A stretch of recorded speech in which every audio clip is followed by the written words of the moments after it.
What's up? What's up, man? We got James in the building tonight on the Skol Live. You know what I'm saying? Hold on. This really called Purple Talk. Let me change this really quick, y'all. I gotta change this. Let's see. This the Purple Talk episode, man. I know what I'm tripping. Hold on, let me update it real quick. There we go. Now we in there.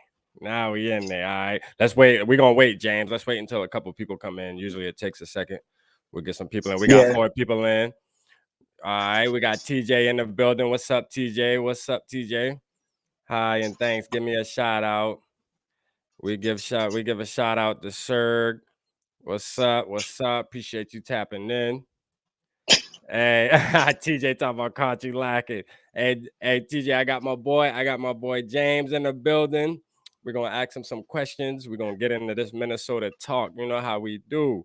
You know, hey, he on his game. My boy got notes. Over there. He ready to let it be known what's going on with the purple. Hey, first of all, James, man, I appreciate all the support you've been giving me too. You know, you've been supporting the channel lately. I appreciate it, man. I couldn't thank you enough. You know, that means a lot. And we gotta stick together, man. That's how the purple gotta do. You know, we got to stick together. Yeah. All right. So the first question I'm gonna ask you, all right, is how long you been a Vikings fan? I know you say you started watching football 2 years ago, but yeah. I've been a Vikings fan for, I mean, if you count it, because my dad was a Vikings fan. So I've been a Vikings fan for probably the last 6 years, but actually started watching football the past 2 years. Okay. So yeah, I used to be a Seahawks fan when I was little. Okay. Said that Super Bowl versus the Broncos, because I was like, oh, they won the Super Bowl, I'm a fan now. And then I was like, nah, I'm not going bandwagon. Yeah, So. for sure. Yeah, and once you part of the Vikings, man, it's hard to go to another team. You know what I mean? Like I said in the show last night, I tried it for like a 6-month stint, and it just didn't work out. You know, it's just hard. Because we a family over here, man. Yeah, we definitely a family. You know, we got somebody from where's Serg? Say from California, and it's hard to get Viking stuff here. You could find something in California. I promise you, there's some Viking stuff in California. It got to be some Viking stuff in California for sure. You know, but yeah. So I James. So we know when you became a Vikings fan. You know, that's all good. You part of the purple, so we all love you, man. We gotta love each other, right? So what? All right. Yeah. So let's just get into. First of all, let's get into how'd you feel about Mike Zimmer? I mean, so I guess you caught the stint of the last, let's just say 4 years of Mike Zimmer is where you really probably realized what was going on with him. I mean, did you enjoy Mike Zimmer's stint at Minnesota or what? It was love-hate because he's the coach. You gotta love him, but at the same point, like you said last night, you could call plays. Like it was literally me. First 5 games I watched, I was like, oh, I know what they're going to be doing here. They're going to be running. They're going to be passing. It was just so expected. So, right. Yeah. So you weren't too high on him. You ain't really like the play calling and stuff like that, like everybody else. Yeah, for sure, man. He sucked calling defense for a defensive coach. Like he just wasn't good at calling defense. Yeah, supposed to be the cornerback whisperer, and I don't know what's been happening. Like, obviously, all our cornerbacks keep getting burnt. He's supposed to be that guy. Like, that's what he's supposed to be known for, having the cornerbacks, being elite, and it hasn't been happening. Xavier Rhodes, you remember Xavier Rhodes? I'm pretty sure you remember Xavier Rhodes.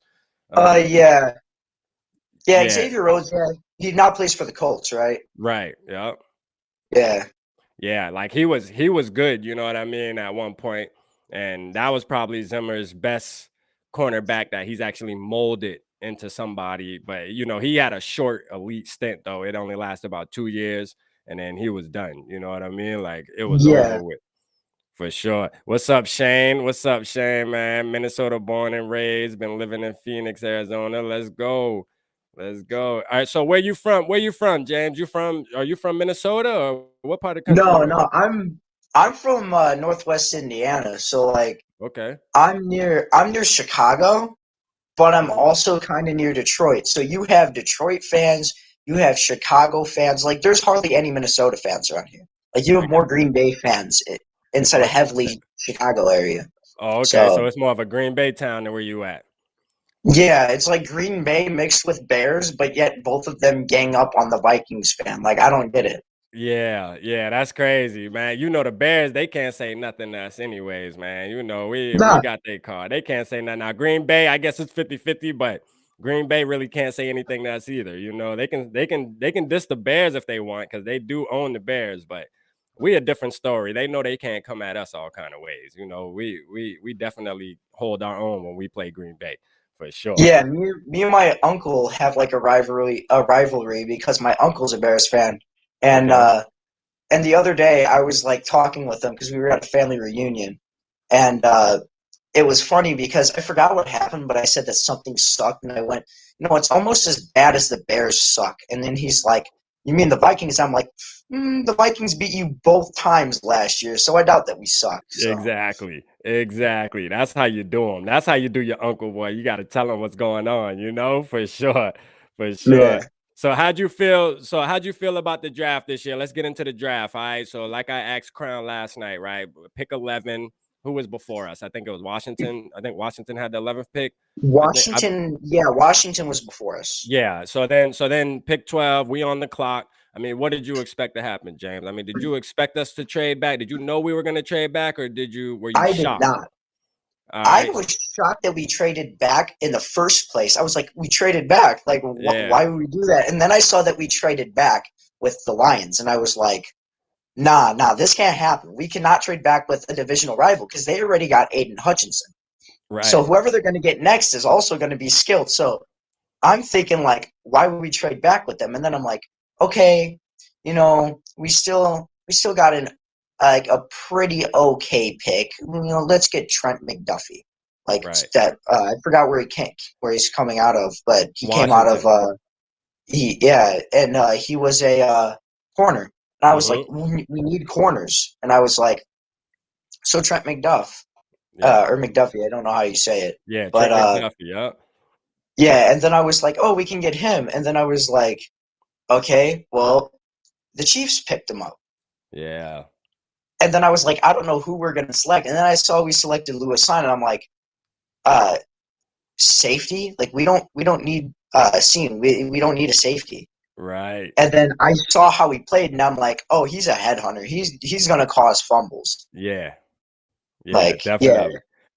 Yeah, so it yeah, turned and then into a good pick, you know what I mean? It turned I yeah, so it's from what we think, you know what I mean? After going back, because a lot of Vikings fans, didn't know about this guy, man. To be honest with you, like, yeah, no, he won the defensive MVP, which is, that's a popular award, obviously. I mean, that's a big deal, but nobody really had him on their board, like as far as being a first rounder and stuff like that. But once we picked him and we were able to go and look him up and kind of just see how he plays, man, I feel good about it now. I was mad at yeah, first. Yeah, I was a little mad at first, right? Because I'm yeah, like, because he was yo, supposed to be selected second round. yeah, yeah, and I tell everybody too. I don't know if you've seen on my channel. I like Jalen Petrie, man. Jalen Petrie was a guy out of Baylor, and I felt like him and Scene. I mean, when I compare those two, I mean, sure, I don't see the big difference. We could have got him if we really wanted a safety. We could have got that in the second round where we were at. We didn't have to Yeah, do all the trading. But hey, at the end of the day, we're gonna see what Scene does, man. I'm excited to see what happens. You know what I mean? I'm excited to see what happens. What yeah. kind of what kind of questions you got? You got any questions that you were expected to ask? Like you want to know Yeah, I was anything going that to I ask think a few about the team? questions. I Yeah. was going to ask a few questions, but before I do that, Yeah. one thing that I have to say is after the draft, I realized our defense, I was like, oh, we're going to be having a balanced defense. Well, I look at it now and I'm like, we have a turnover slash pass rusher defense. Right.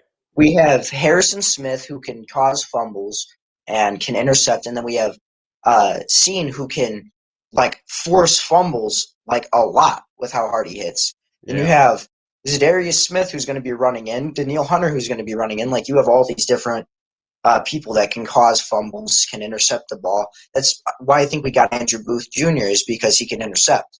Right. So That's a good point. yeah, That's a good point. Hey, look, Andrew Booth. So, and I seen today, there's a reason, I don't know why, but they're not even signing them yet. Like these deals, yeah, I I was going to think. bring that up. Yeah, like I don't know what's going on. I talked to Dave that I do Skol Live with, and he was saying that I guess they're trying to get second rounders guaranteed money now. So like it's something with the Mm, NFL's Player Association where they're trying to, guarantee second rounders as well. But I mean, they yeah, ain't even. But a Caleb Evans wasn't a second rounder, and I think Ed Ingram. Yeah, we got Ed Ingram in the second round, I believe, though. Him and yeah, but him and he was a fifth round prospect, so yeah, yeah. that pissed me off when he got When we got selected. him, yeah, yeah, Yeah, for sure. I mean, it's like we need him. We need the offensive line. But yeah, I'm with you though. I think we kind of like took a chance with that. Going picking him yeah, that high. But yeah, man. Hey, our defense. Hopefully, our defense can take that next step. I'm tired of the past couple years of our defense just getting gashed over and over again.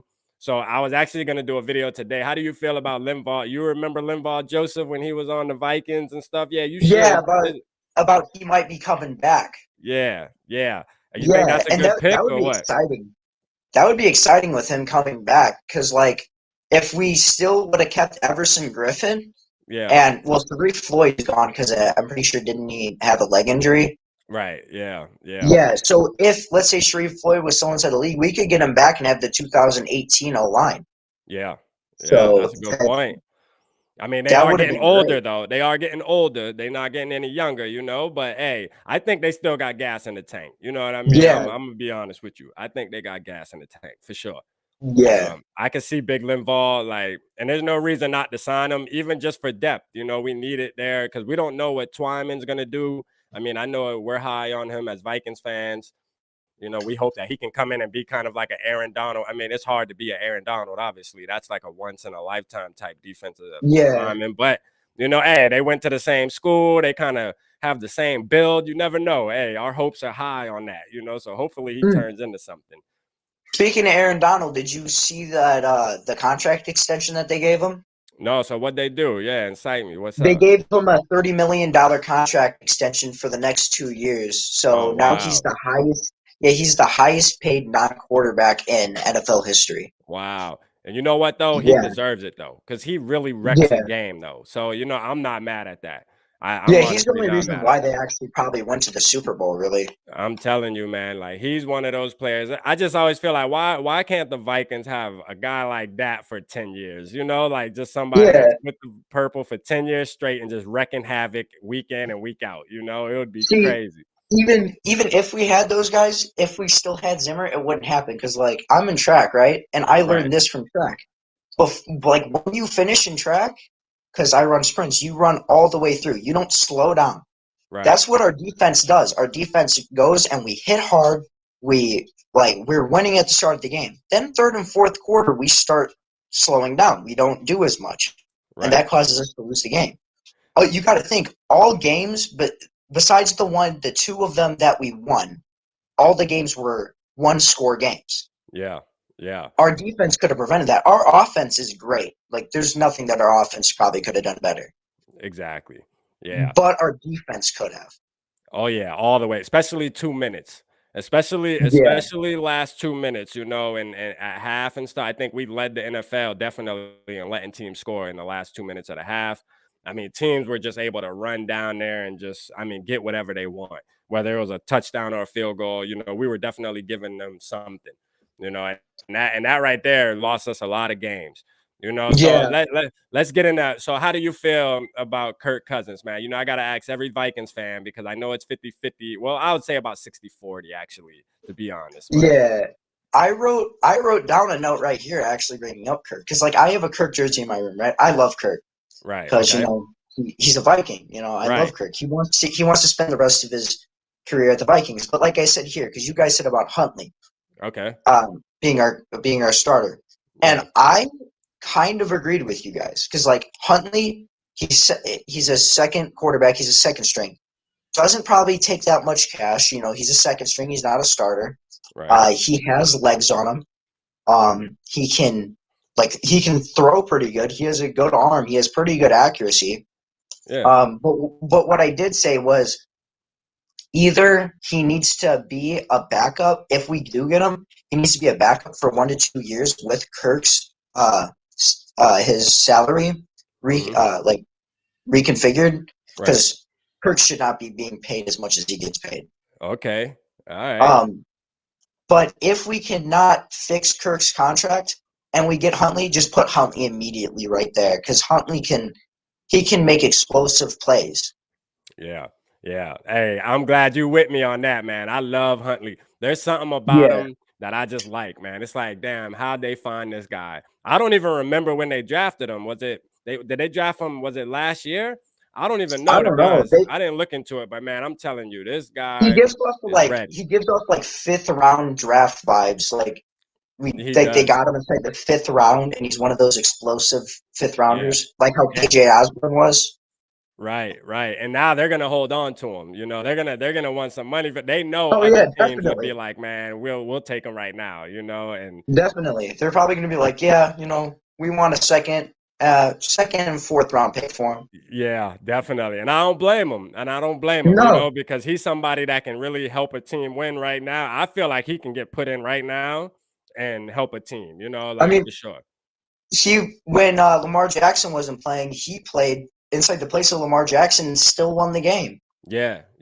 That's what I was telling Dave too on our show. I was like, man, you know, there was a lot of games where he came in and it almost looked like there wasn't a change at quarterback. You know, like I'm telling you, like he has the legs. I mean, he's not as fast as Lamar, obviously, but he still has legs on him and he can throw.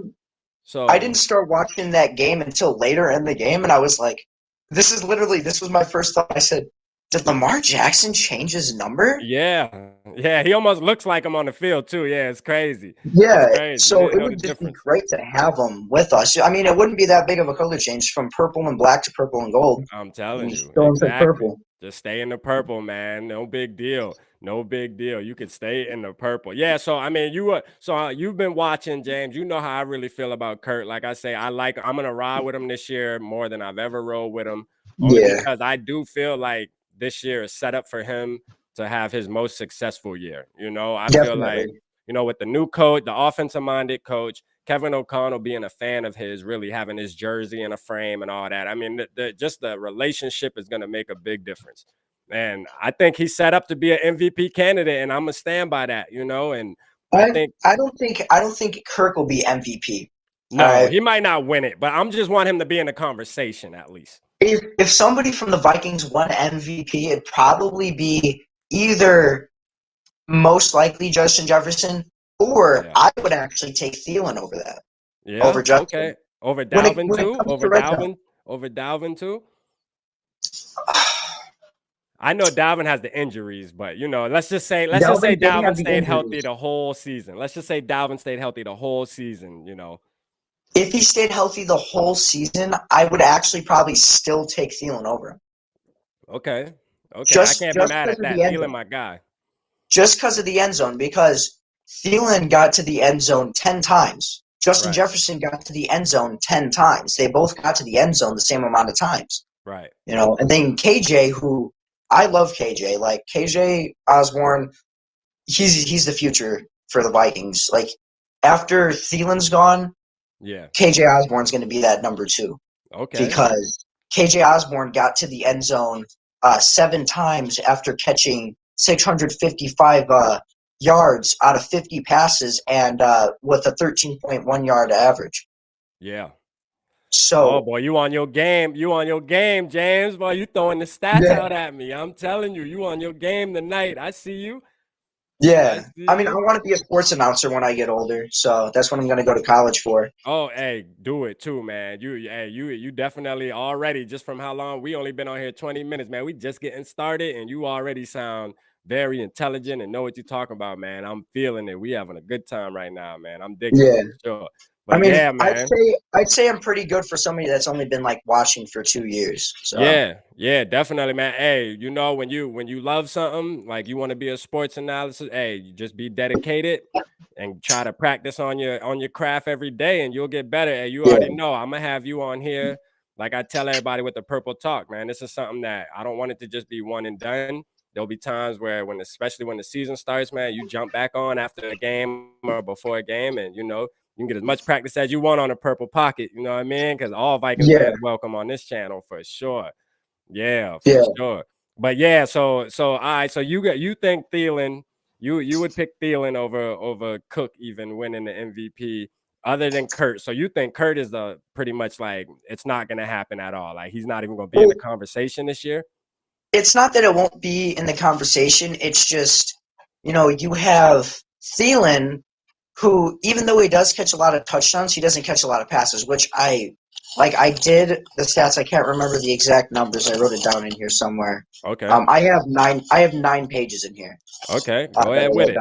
Let's get it. So I said, so Justin Jefferson, every 1 in 10.8 catches that he has is a touchdown catch. Okay. 1 in every 7.4 catch that KJ has is a touchdown. And Thielen has 1 in every 6.7 catches as a touchdown. Wow.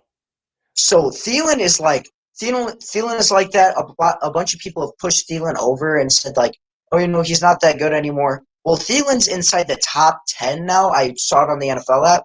He's in the top 10 for the most reliable hands receiver. He's number 10 for the most reliable hand receiver for this next season. Okay. Yeah. So for once, they're actually like starting to give him what he deserves again. They're starting to show him his respect.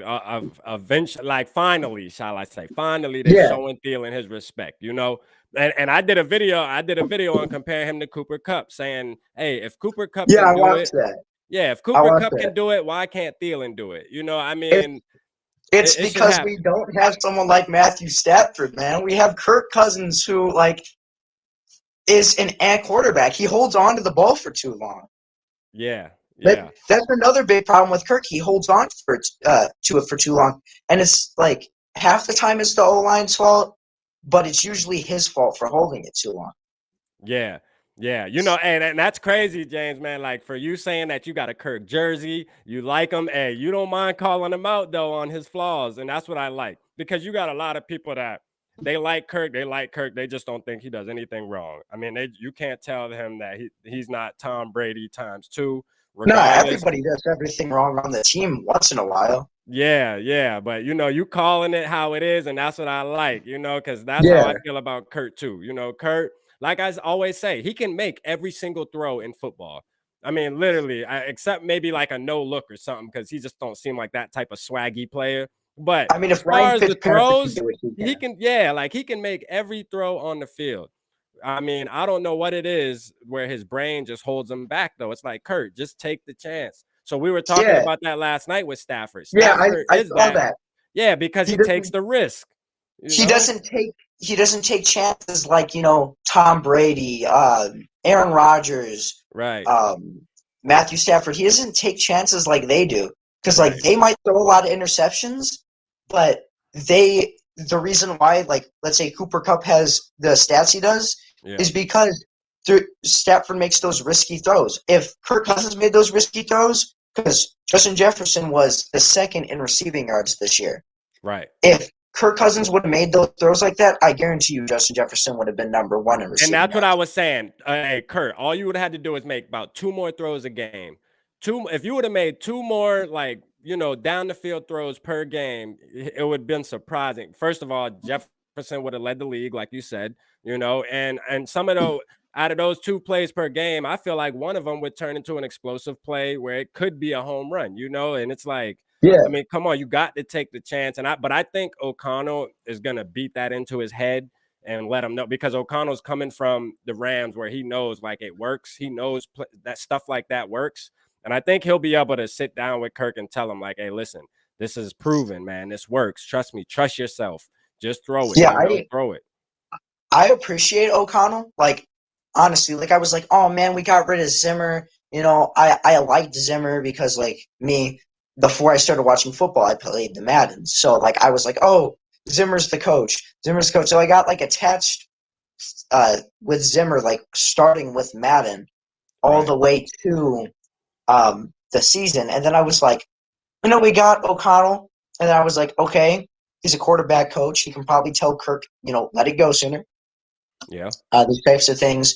And then I saw that him and Kwesi were like, they were actually like, being nice to people. They weren't calling shots on the entire team. Like Kirk Cousins could have like stayed inside the pocket for a total of 20 seconds with the ball, and then right when he gets sacked, and then if it's fourth down because he got sacked when he's had the ball for 20 seconds in the pocket, the O-line would get yelled at by Zimmer.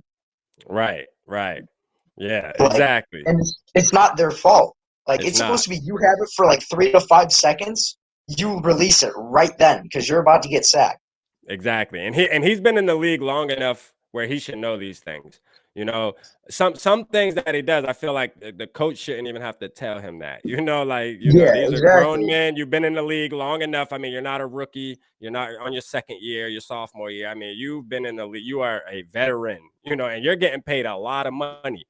Those are things you should know fundamentally. You should know that. You should know in the NFL on average, you got about 3 to 5. 5 is on the good side, you know, but you got to get rid of the ball. You know, you have to get rid of the ball, Kirk. You got to let it go. You have a kid that's been inside the league. Justin Jefferson's been inside the league for 2 years, right? Right. Yeah, he's been inside the league for 2 years. He's literally broken records his first 2 years inside the NFL. So you have this kid who is on his way where if he keeps doing this, he's going to be in the Hall of Fame. Right. Yeah, exactly. And then you have Adam Thielen, who you know for a fact you throw that ball and that ball can have 3 people on it. He's jumping up and he's most likely coming down with that ball. Oh, yeah, exactly. Because he has hands like that. Like you saw that inside, I think it was the 2017 divisional game against the Saints game. Yep, the Saints game. Yeah. Yep. Thielen had such good hands. He mossed people inside that game. He would make jump catches and get hit from both ends. Yep. And he would still hang on to it. So if you have somebody with for sure hands and somebody that can break away from people, stuff like that, you have all the receivers with over 10 yards per average reception. You know, you got to give them a chance. I didn't even know about that stat, James, but you put me on with KJ Osborne. I didn't even know it was like that. That's crazy. Yeah. You know, because we drafted, and the reason why I say that too is because I mean, I don't know if you looked in the Naylor because a lot of fans were high. They're high on Jalen Naylor too, saying, "Hey, you know, hey, KJ, does he have to worry about something?" But I mean, the way you dug deep into it, I don't think he got to worry about anything. The way you putting it, you know, for sure. KJ is like, you got to think.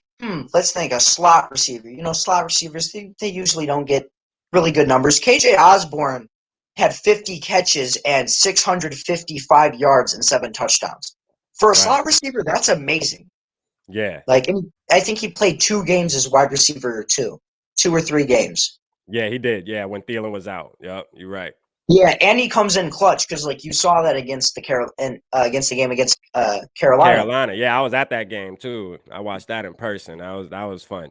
That was fun. Yeah, I mean, I was mad we let him come back. But hey, the way it ended, I'm okay with that. Yeah, walk off. That's what I got mad with the Steelers game for was like I was like, oh yeah, let's go. We're up by this much. There's no way our defense can screw it up. And then I'm watching. I'm like, the Steelers just scored 3 touchdowns in 5 minutes. Yeah, they're gonna screw it up. How do you screw up that bad? Like, put me on the field, okay? I'm telling you. Yeah, I mean, it definitely was the coaching. You know, we know that. Yeah. At that moment, we knew something needs to change. You know, even with the win, and the same thing is with the Lions win, the first Lions win last year, we knew something had to change. You know, win felt like a loss. You know, I was depressed after beating the Lions last year because it's just like, it was too close. Yeah, it was too close. And then that's the game when wasn't that the game where Kurt was shaking Zimmer like.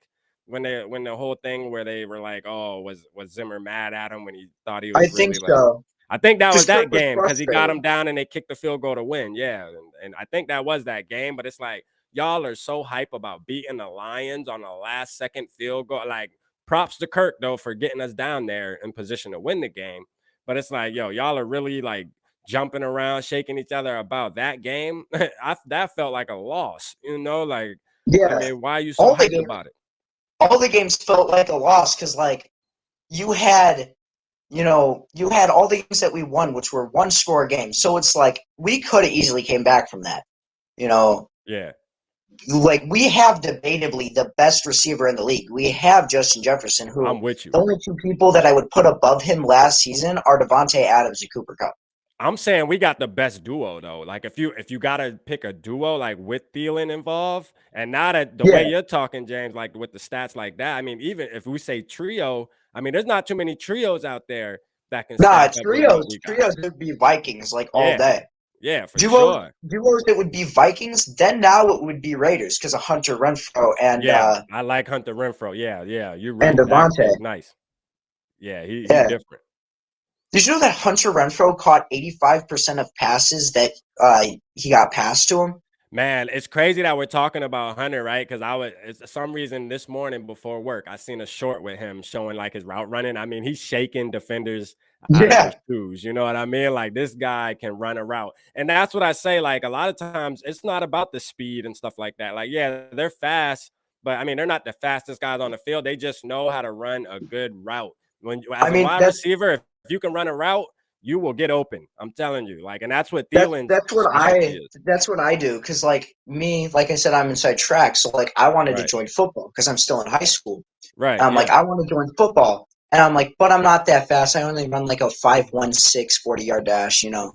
I'm not Okay. super fast. And then Right. I was like, but I can hit hard, so I might Yeah. want to be a safety. And then I'm like, I'm 5'11". I'm not super tall, you know. Right. I won't be a safety. So I was like corner. And I was like, Yeah. but no, I'm not fast. Not fast enough, So right? so then when I would go and I would play football like with my friends and stuff like that, um, I would notice my route running was Yeah. really, really good. Like I could shake people off by just running a simple out route by just going like that, There you like not go. even like trying to juke them.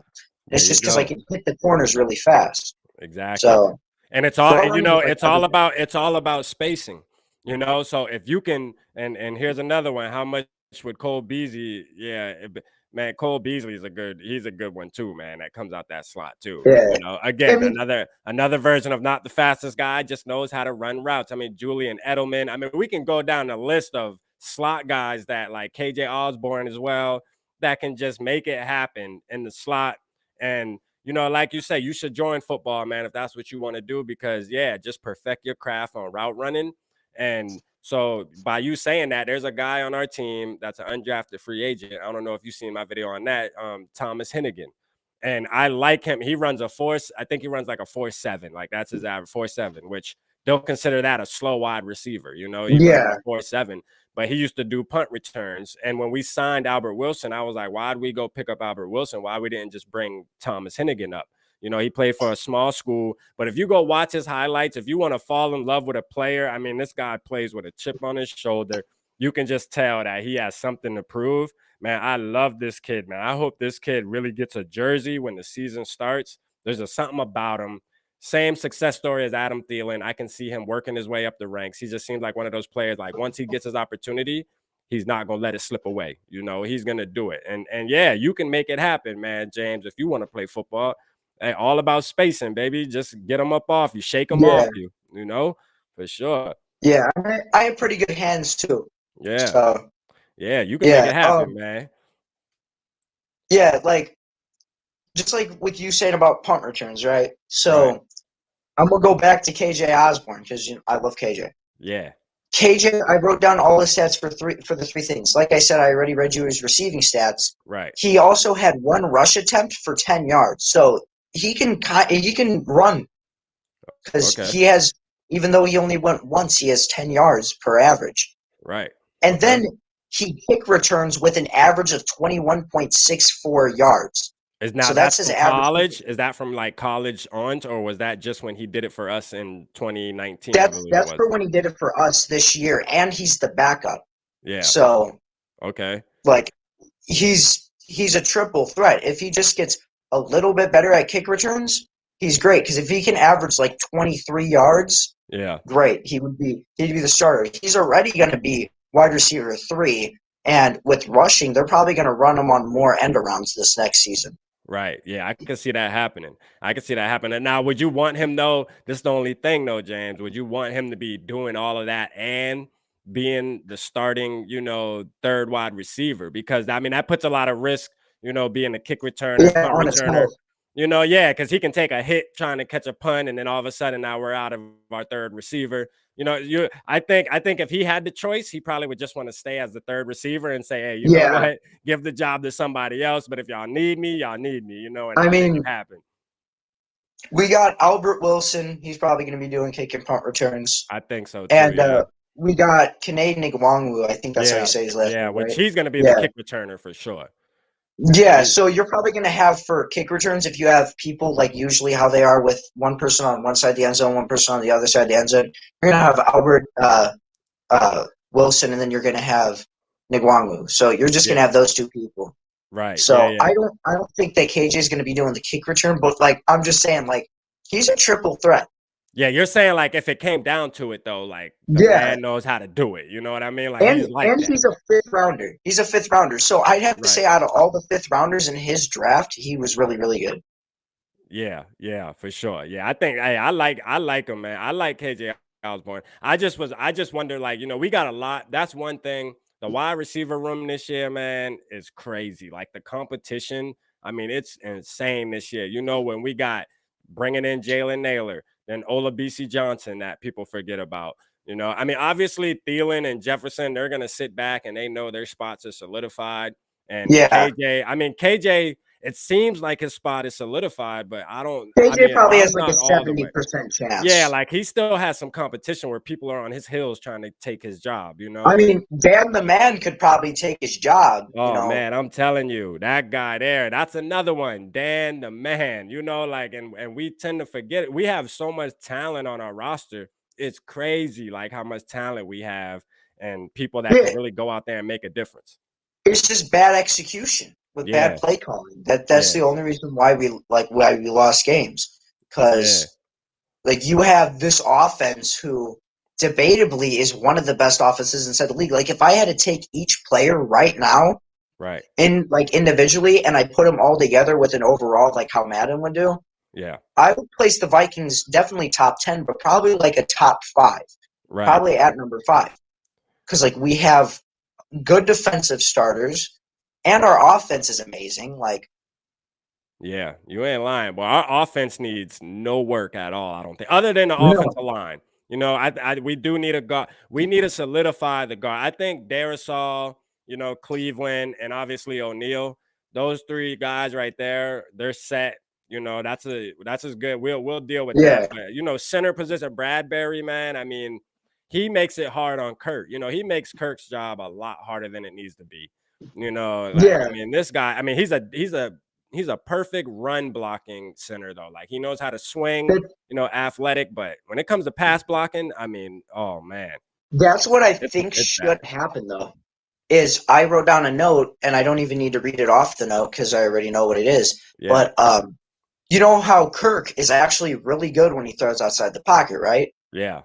But like he never does. He just wants to stay inside the pocket. Yeah. I said the 2 tackles, so the left tackle and the right tackle, should both be like mainly pass blockers. So like the exact opposite of Phil Lodeholt, which was like a long time ago. He was like run block. That was back when we had Adrian Peterson. Nobody was going to get Adrian Peterson behind the line on an outside run because Lodeholt was right there to stop anyone from tackling him. Yeah.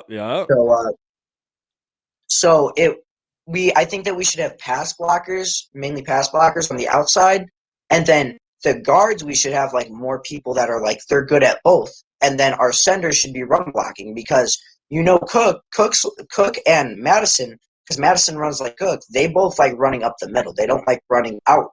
Right. They like running up the middle. So like if we have those good pass blockers at the ends, then we can have to where Kirk can roll out of the pocket where he's really good, and then we can have our running backs just run up the middle like how they like. Yeah. And that's a good point. That's a good point, man. Because Kirk Cousins, like I stated last night, Kirk Cousins is so good with play action and rolling out. It's just like last year. Why did we go away from it? It's like crazy. Yeah. It's like it works. And then all of a sudden the coaches were like, you know what? I know it's working, but let's just not do this no more. For some reason, let's just not. Like, why would we want to do that? I mean, that's too easy.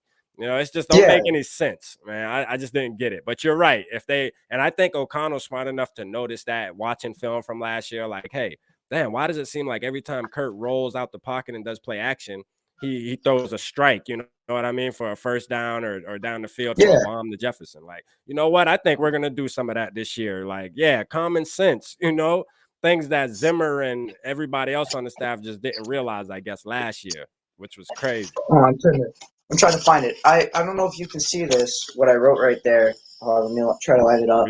Yeah. Nah, you won't be able to see it. But see how big my writing is? Yeah.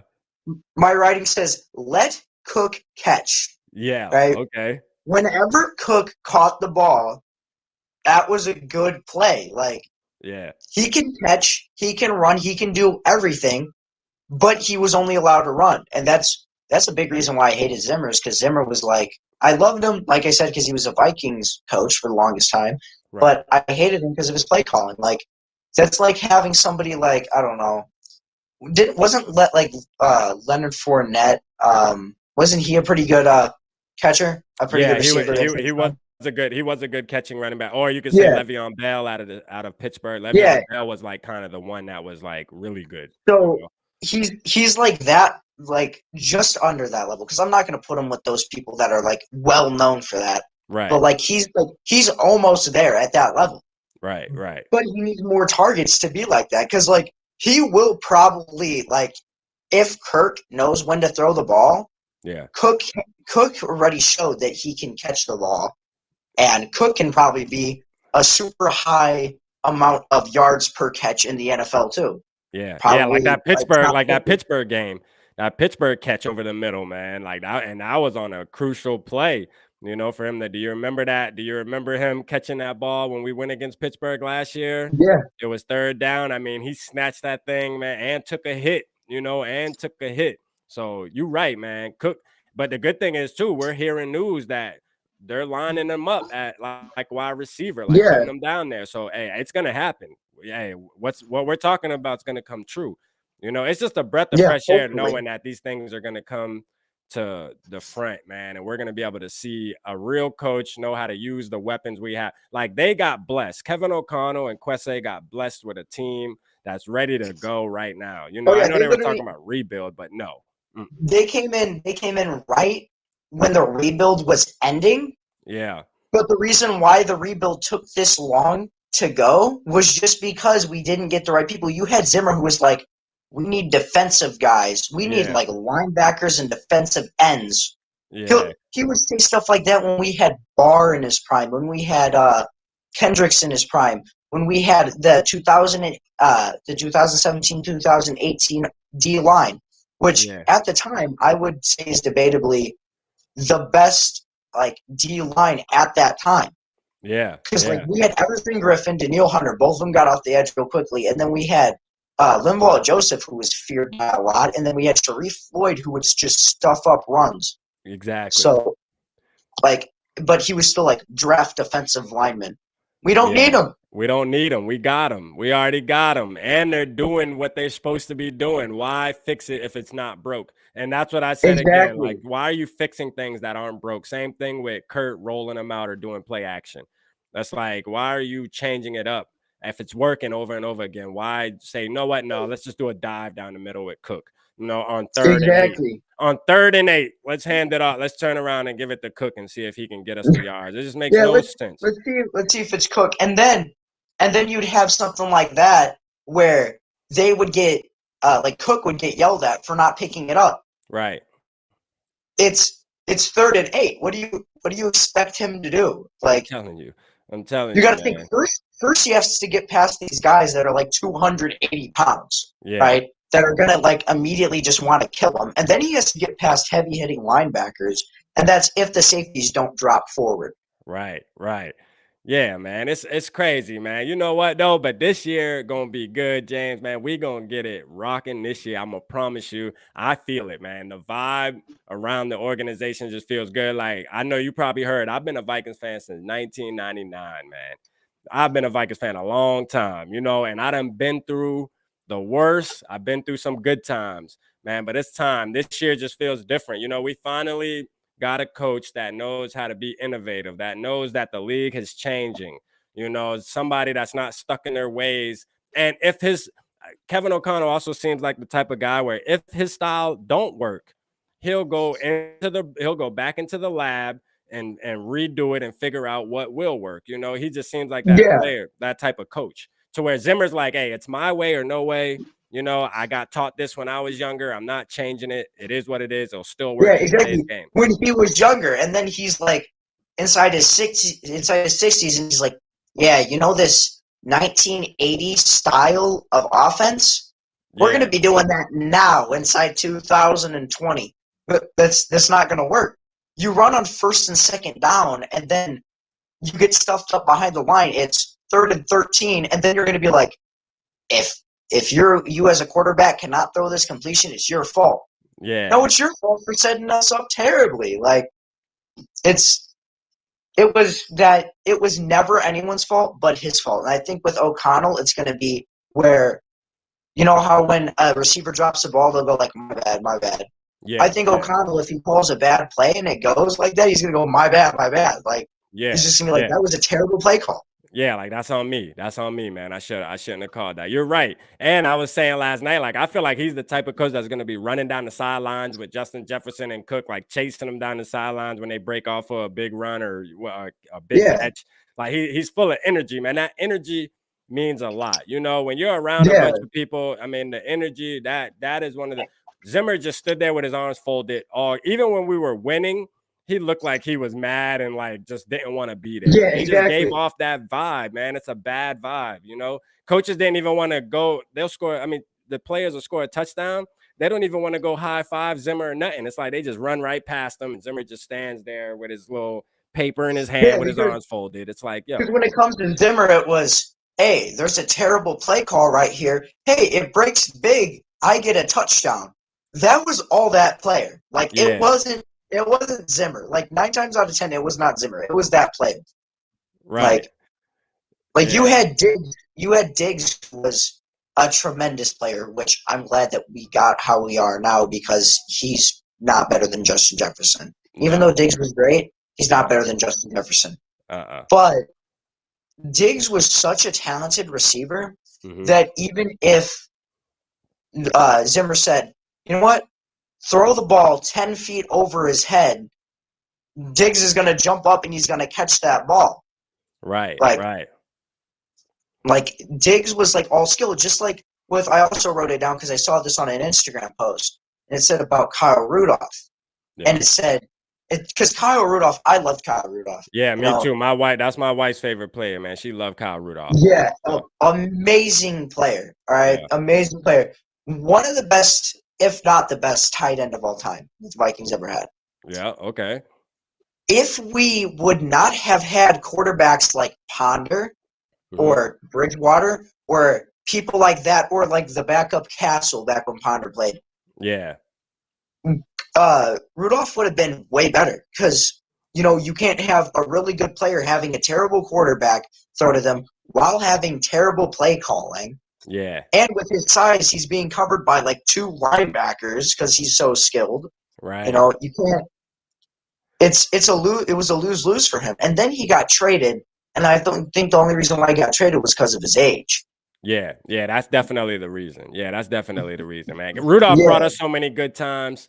I respect Rudolph to the death, man. He always gonna be a Viking in my book. Yeah, exactly. I mean? Like, for sure. Yeah, he always gonna be a Viking. I think they should let him sign a 1-year deal and retire a Minnesota Viking when it's all said and done.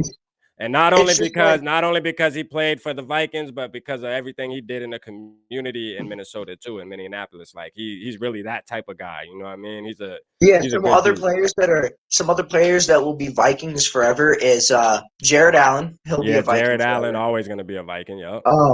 Not to mention he did sign a 1-day deal with the Vikings because he was like, I came in as a Viking, I'm gonna retire as a Viking. This was the best years of my life. Yeah. And then Randy Moss, Oh, yeah, he's a Viking. The best he ever was on the Vikings. Exactly. Everybody knows him as a Viking, so it don't matter. Yeah, even though he won I think he won a Super Bowl with the Patriots, but it don't matter. He did. They lost. He never won a Super Bowl. Yeah. He never won a Super Bowl, which which is debatably the reason why I say Tom Brady's not the GOAT, but we're not going to get into that. Okay. But it's just, well, hold on a minute. Hold on a minute. Who do you think if you can't win a Super Bowl, who's the greatest of all time or the greatest of all time playing right now? Who's the greatest of all time playing right now that you think's better than Tom Brady? Like who do you have above Tom Brady? Right now, I'd say for quarterbacks, Tom Brady. But for the greatest of all time, okay, I'd have to say probably Montana or someone like that. Okay, all right. I got you. Yeah, I mean, hey, look, it's hard to go against Tom Brady, man. Tom Brady, I mean, yeah, he might have not have won that, but that's like with basketball. That's it. That's like somebody saying, LeBron James is the GOAT. LeBron James isn't the GOAT. Michael Jordan's the GOAT. Who's the best player probably right now? Yeah. LeBron James. Right. But that doesn't make him the best. Michael Jordan is and always will be the best. Like yeah. So you just have different times. Yeah, McAndrew say Tom is the GOAT. McAndrew said Tom is the GOAT. I have to agree. As much as I don't like it to say it, man. Yeah, he kind of is the GOAT. I mean, Peyton Manning ain't a slouch either, though. People sleep. Like Peyton Manning won a lot of football in his time in the NFL. I'm trying to tell you. He won a lot of football games. No, but I'm just saying if you can't win a Super Bowl with the man Randy Moss, who is known for the ball could literally be right here on his fingertips, and he would just pull down his hand and he would bring the ball in. Yeah, like they had a great season. They had a great season that year, though. They did. I'm pretty sure they went undefeated that year. Yeah, and they lost. Yeah, they lost. Like it was. So if you can't win the Super Bowl with Randy Moss, you're not the best of all time. That was a terrible voice crack. With Randy Moss, you're not the greatest of all time. Yeah. All right. Yeah, I got you. So who do you see? So James, who do you see on the schedule this year? Like, first of all, where do you got our record this year going into this year? Like, where you got us? Where you got us standing at the end of the season? I'm gonna say 10-7. All right. Just it seems like it's pretty solid, new coaching. But O'Connell's never been a coach before, right? Like an actual head coach. Right. Yep. Okay, so the lowest I'm going to say we're going to go. I was going to say the highest we're going to go is 11-6. Okay. But the lowest that we're going to go is probably 9-8. Hey, that's a good. I mean, yeah, we can deal with that. We can deal with still that. Still better than last season. Yeah. So you have us 500 or better at least. Like at least we're going to be one game over 500. Yeah. I think that will be better this next season. Just because we have new coaching, with a person that actually knows Kirk already. Right. And since Kirk is Kirk, I'm not going to say that he's bad, that's the reason why he's the problem on offense. It's just because he doesn't know timing, and you have a quarterback coach who can teach him timing. Yeah. Even though he shouldn't have to teach him timing because Kirk is 33 years old. Yeah. He's been in the league long enough, man. I always say that. When people try to argue me with Kirk, I'm like, listen, he's been in the league long enough. We have evidence. Like, that's what I don't get is we have a lot of evidence too. It can't be every coach. It can't be every offensive coordinator. Sometimes at some point, it has to be Kirk. But this is his year right here. I don't want to hear, oh, well, it's a new head coach or it's another offensive coordinator. Man, listen, at some point, Kirk has to get over that 500 hump, man. I mean, he is 500 quarterback of the century. I'm telling you, and his record shows it. He's 52. What is he? I think it's 52-52-2 or something, or 59-59-2, something up in that range. I think it's 52-52-1. Yeah, so he's right there he's literally 500. Like his record is even 500. So he gotta get over that hump, Yeah, I like inside the chat what Shane Jackson said. He said about Irv Smith Jr. Okay. Irv Smith Jr. I think will be really good because he's a tight end and he's fast. Yeah. So he's really fast. He gets that ball, he's gonna break away. He's like prime Kyle Rudolph. Yeah. Okay. Yeah. So this is my thing on Irv, right? So I know a lot of people are high on Irv, and I like him too.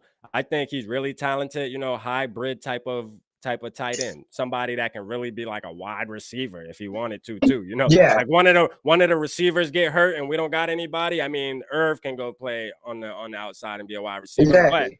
But it's this is my thing with him. He's been hurt a little bit too much for me. It's just like I haven't seen enough. It's like, yeah, he had a good season. He had a decent season, I guess, his rookie season, because I think he had like 5 touchdowns or something. He had a pretty Yeah, good season, he but it's was like we just good for haven't his seen rookie enough season. though, man. We gotta see more. I gotta see more. The jury's still out for me. I'm gonna agree with you with that because it's not like Cook where Cook may be injured prone, but it's like Cook and CMC.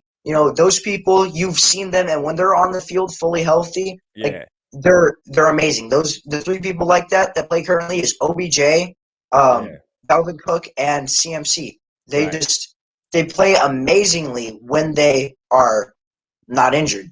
Exactly. Like we know what they're gonna bring when they're healthy. Irv, Yeah, it was like exactly. his rookie year. It's like, yeah, he had some splash plays, caught some touchdowns, but can he do that consistently though? Can he do that, with He's the gonna with the have right to. coaching? And he's gonna have to. Yeah, the pressure's on him because this is payday. This is payday year right here, baby. So you better What's make it happen. what's our other tight ends? I think we have Johnny Munt, Yeah, who's so like not somebody even said that in the he's chat not even too really that earlier. good. And earlier they were talking about Johnny Munt. They were saying, because and I heard this today too, how his name keeps getting brought up now.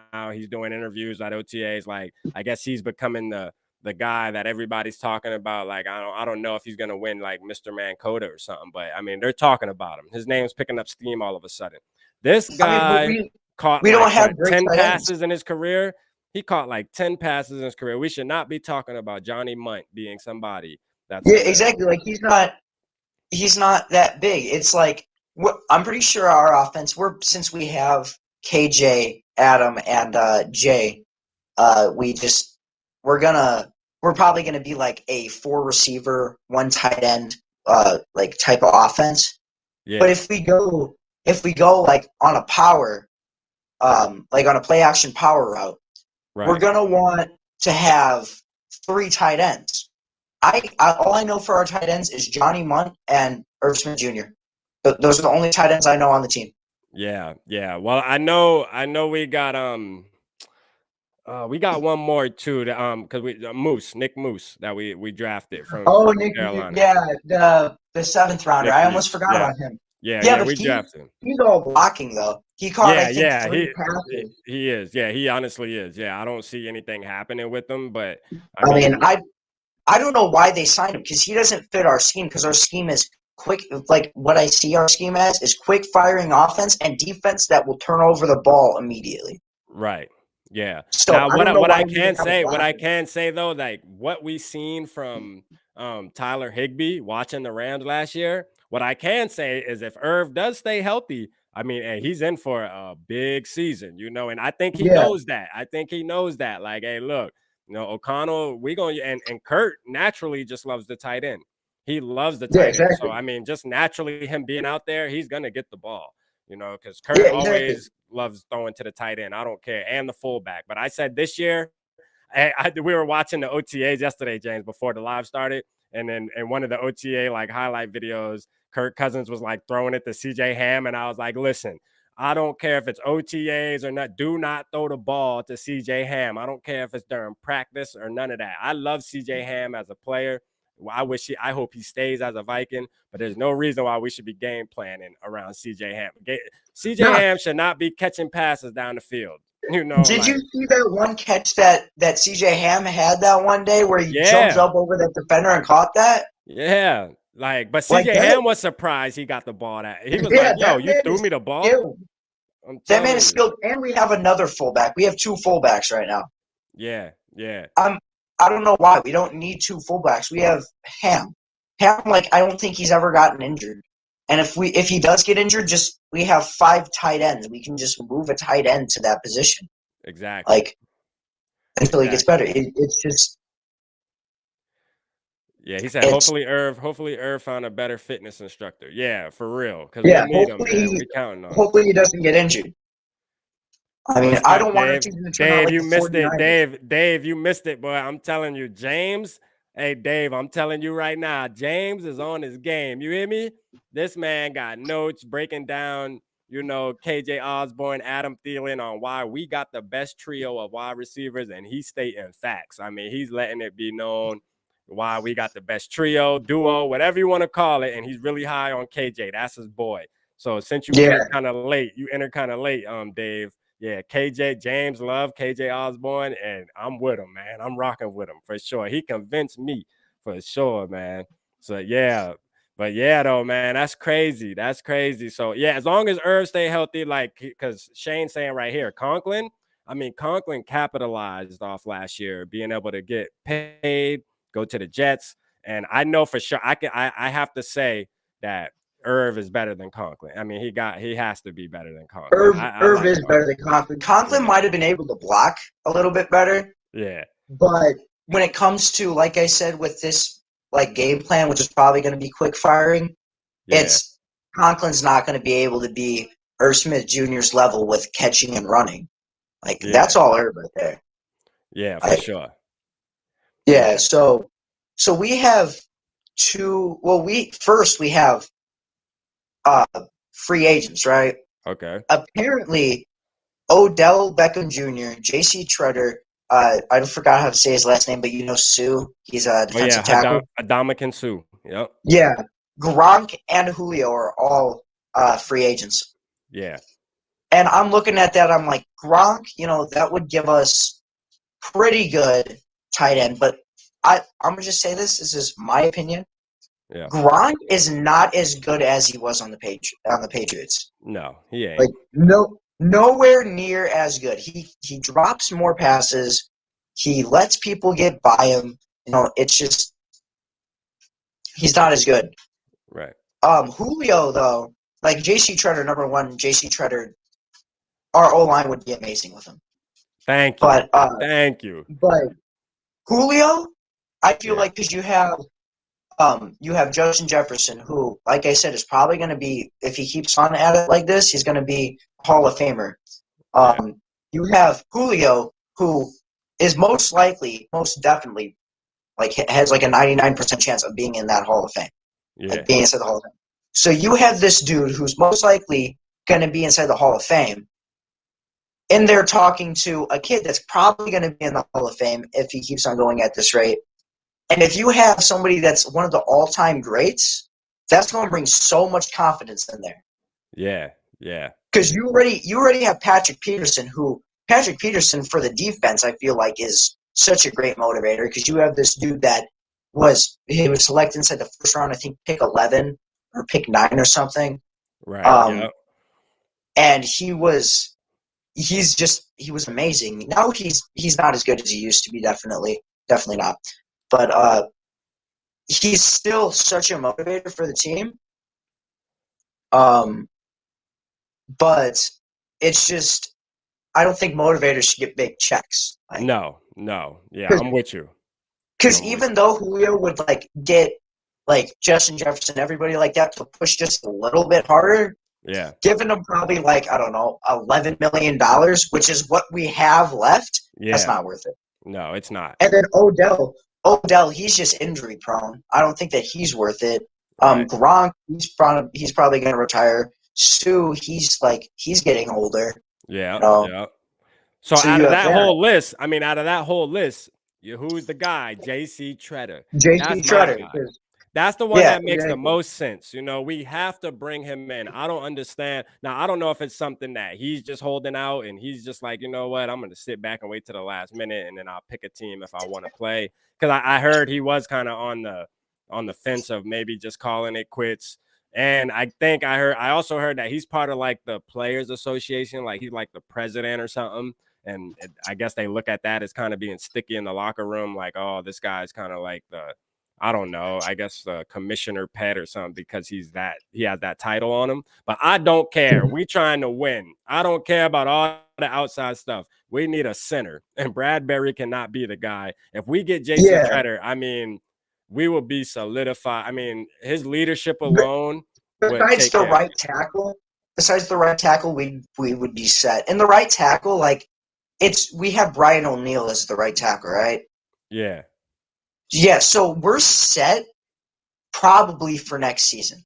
Yeah. Yeah, no, we need a guard. That's what you meant probably, right? We need Yeah, we need a guard. We need a guard because we got Jesse James. We got Jesse James that they brought in, Chris Reed, which Chris Reed seeming like he's going to be the one to get that job. But we got Wyatt Davis that can slide in there. But yeah, we definitely need the guard position. I mean, the right guard. It has to get covered because we've been dealing with Oli Udo and it's just been a mess. Like the guard position. I want to see Udo play because So Udo, like you still good on Udo? You still think you would give him another chance to go out there? Udo, Udo was like, so me, I'm not real big into knowing O linemen's names. I studied a lot before I came on here because like I'm not used to knowing O linemen's names. Right. So I looked up all of them. I'm like, okay, I know a few of these names, but Udo was the first O lineman that it plays currently that I learned the name of. Besides, I don't know if Jason Kelsey still plays. Yeah, he plays for the Eagles. Yeah, he's the center on the Eagles, I believe. Yeah. He still plays for the Eagles? I think so. Yeah. He's really good. He's like one of the best centers. Like, he's gonna go down as probably one of the best centers ever to play football. You know what I mean? For sure. Yeah.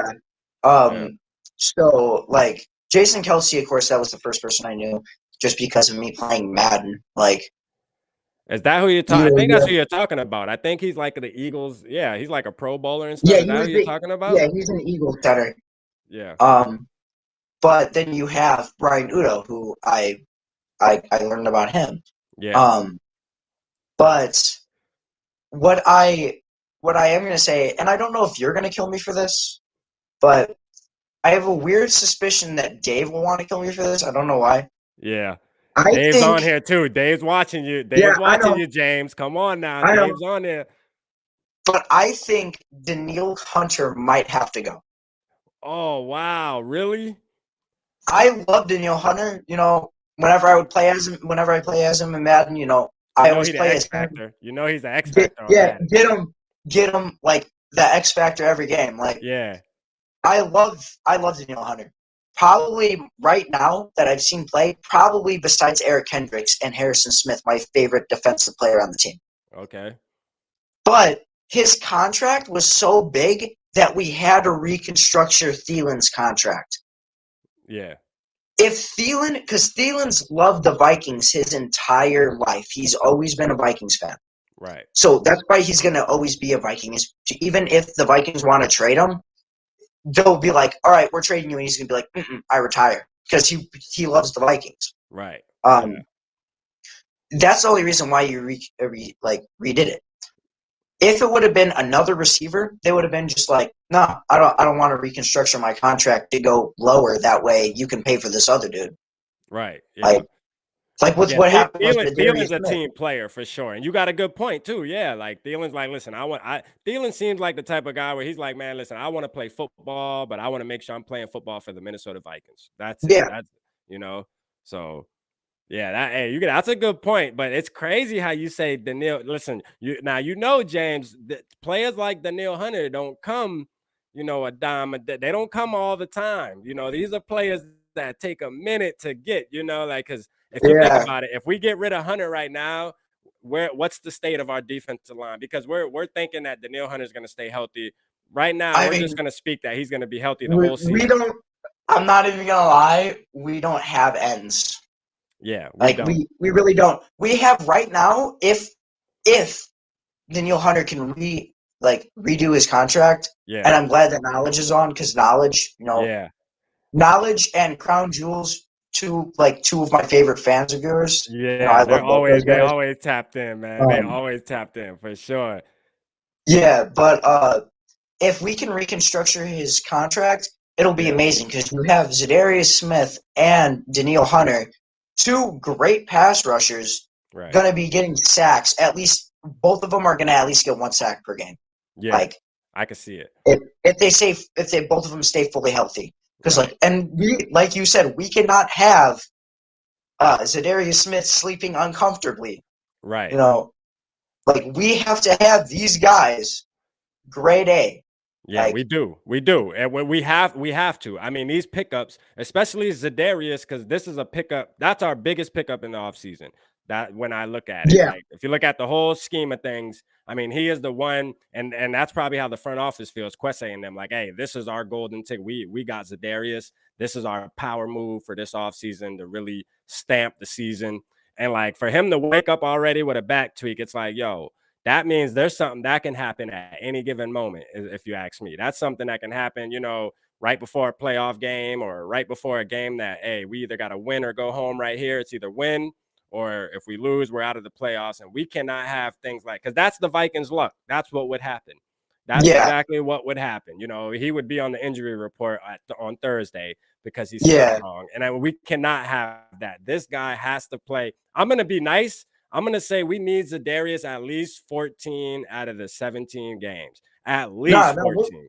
What at least we need Zadarius for is the Green Bay games. Because, they removed him to restructure Rodgers' contract, right?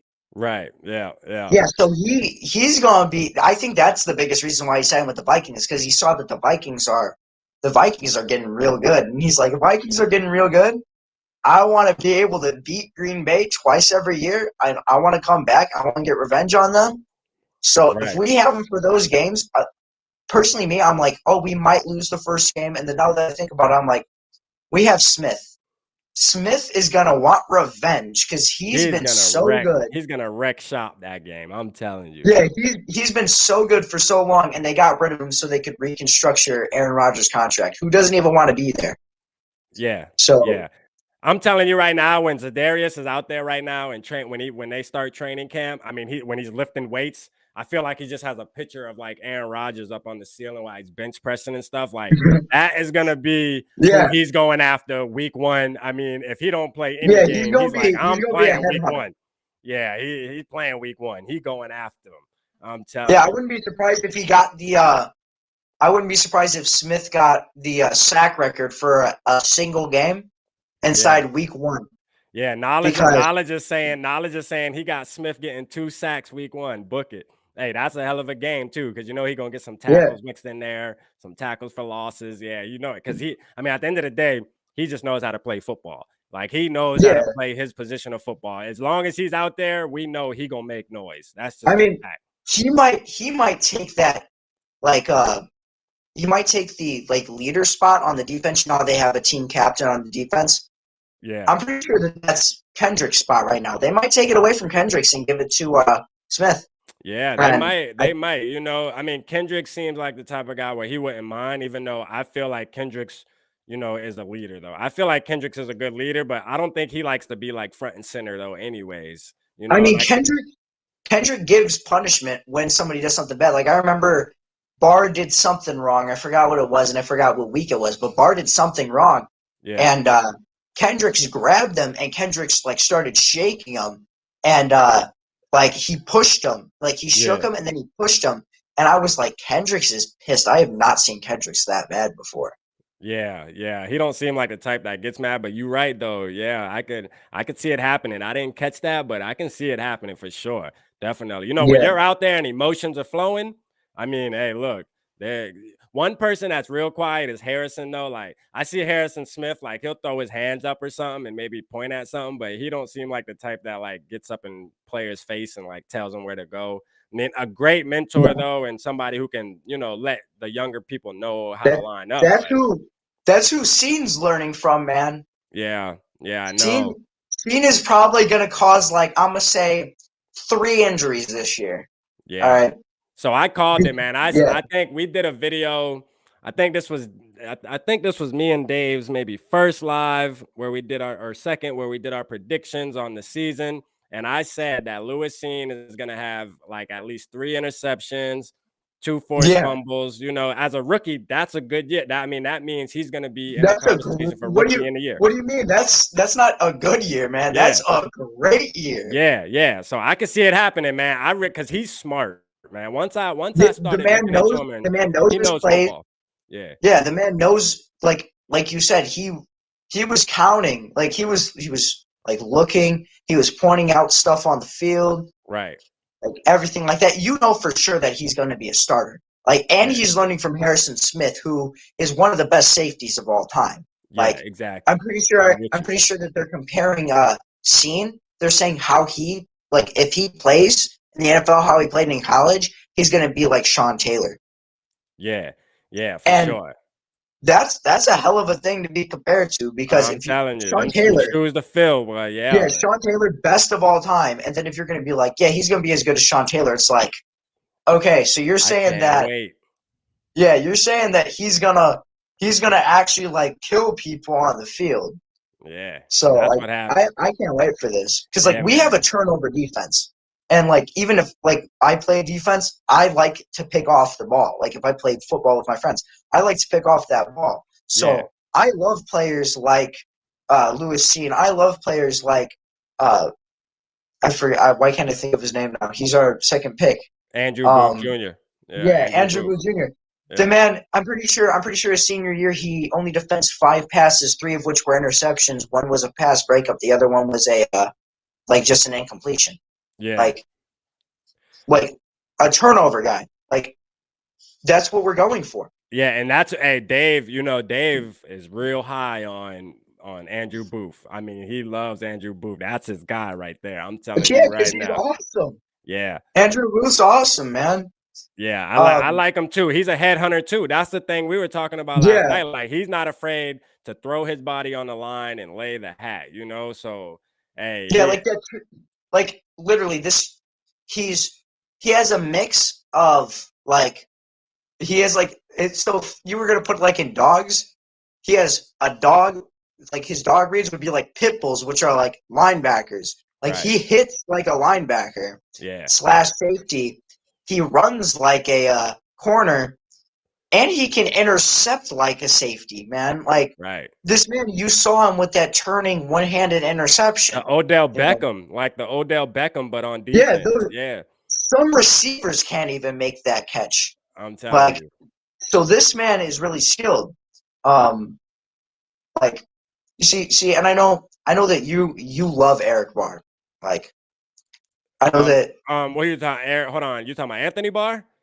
Yeah, that's what I meant. Yeah, Why did I say Anthony Eric? Barr. I mean, Oh, I know, Eric I no, Kendricks. no, I no, no. mixed Eric Kendricks with Anthony Barr. My Yeah, bad. no. You good? Um, No, I mean, nah, I don't know. I don't love him. I don't love him. I think like I did a video where I said I think Anthony Barr is a little overrated. Now I liked him when we yeah, drafted him.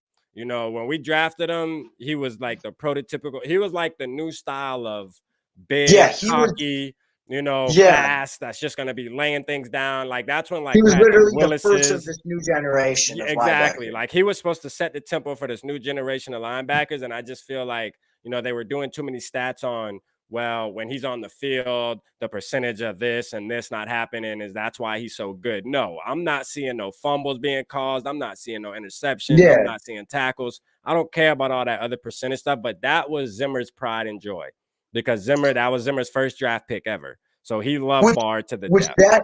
that made me mad with Zimmer too, was because Anthony Barr could literally allow every pass and not tackle one person, Yeah. and Zimmer would still be like, he's staying on the team. Yeah. Oh no, Yep. that's Zimmer baby. Zimmer would have never got rid of Yeah, Anthony Barr. That would have it never happened. it was just, and then right when O'Connell came in, it was Barr, get out. Yeah.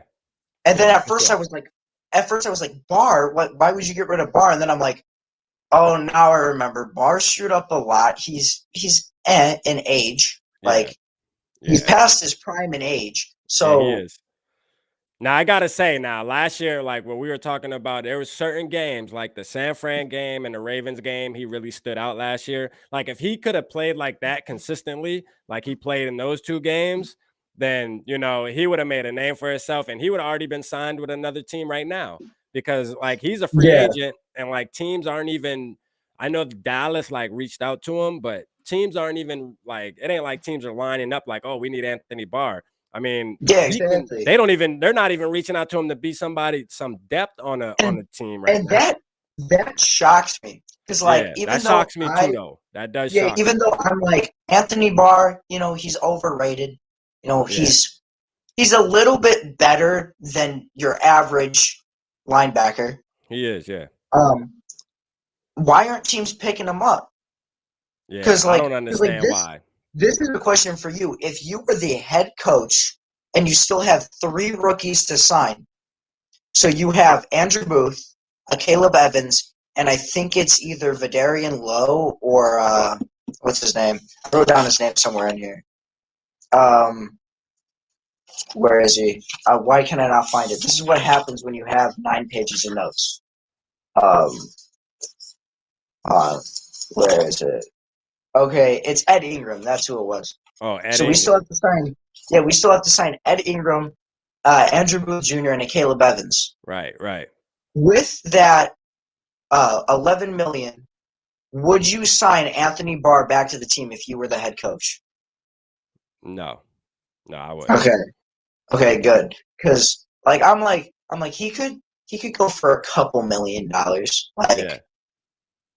But I actually like the Hicks. I actually like the is it Hicks? Yeah, I actually like that pickup, the linebacker we got from Arizona. Like, I like that. Yeah.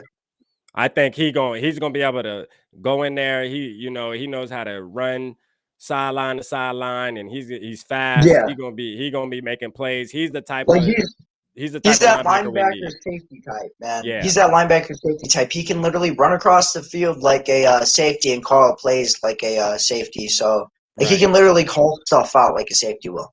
Right. Yeah. He's gonna fit the scheme better for sure. He's probably going to be like, if we're in say cover 3, he's probably going to be the one back by the safeties. Yeah. If we're running cover 3. Like I honestly, if I was going to sign Barr back, if I was head coach, I would make sure I have the deals done. Because like Caleb Evans, if he didn't want to sign, I'd be fine with that. Because it's Caleb Evans. He doesn't really fit the turnover scheme. Right. We just got him because he was good at pass breakups. So they moved up though, but they moved.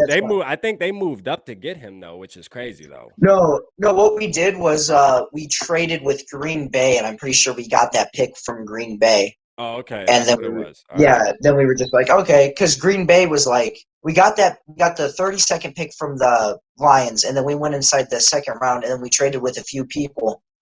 And then we ended up getting more than what we would have just had. Okay. So so that's we traded down, and then we traded back up to get Booth, but we still kept the other second round pick. Right. So it was great. Yeah, that actually was. I mean, I wasn't mad once I seen that that's what it was. I was like, you know what? I mean, we made out pretty good though. Honestly, we kind of did make out pretty good. I mean, I'll always have wanted McDuffie, but I mean, so you were high on McDuffie, like that was your boy. Yeah. You wanted McDuffie. Yeah, because I was like, we should trade up and we should get like Sauce Gardner, or we should get Derek Stingley, which I don't know how Sauce went after Derek. Like I don't get that. Yeah. Sauce literally never allowed a touchdown, so I don't get why he was taken later than Derek. Right. So I was like, we can probably still get Derek. And then I was like, Derek was taken that soon? Like, that's crazy. Yeah, that is crazy. And then I was like, all right, well, I'm surprised Sauce isn't taken. And then the Jets got Sauce, and if you didn't watch it, Sauce actually tried to leave instead of going. And I forgot who it was, but somebody inside the draft, I think it was with the Jets too, had to be called like 5 times because they didn't pick up the phone because they didn't want to get drafted by the Jets. Wow. So, yeah. So it's just, I was like, okay, so those 2 linebackers are out. Yeah. But we can still get McDuffie, he's not the best, but he's not the worst. And then we got Andrew Booth Jr. I'm like, okay, I don't even watch college football. I've never watched a Clemson game, but I know who Andrew Booth Jr. is. Like, because I have a friend that watches college, and my friend's an Alabama fan, but he's like, dude, Andrew Booth Jr. is good. And I'm like, who's that? And then he like explained it to me. So, like, you just have these people that even though he went into the second round, he was like that. Just like with me, I was like, we do need a corner, but instead of signing Ed Ingram, right, who was a 5th round prospect, right, I personally think we should have signed Malik Willis. Wow, you wanted to bring in Willis. Okay. No, because if we got Willis, we could have signed him on a rookie contract, right, for 4 years. We could have just straight up gotten rid of Kirk, or no, we should keep in Kirk since we already got that contract. but we should have him as the backup for a year and get rid of everybody else that's the backups. Hey, you know what's crazy, James? Hey, I know you said you like Kurt, you got his jersey, but hey, I'm telling you tonight, hey, everything you saying, boy, you looking for his exit plan, aren't you? I mean, got his exit plan written down. I mean, it's just Kirk, even though he's good and he's known as the most underrated quarterback, like by a lot of people. Right. He's not worth. I think he makes. I don't know. I'm pretty sure it's $35 million a year. Yeah. Now. Yeah. Yeah. So he's not worth that. Right. Okay. I agree. At all. I don't care if he even had the good timing. He doesn't take shots like he's supposed to. He's not worth $35 million a year.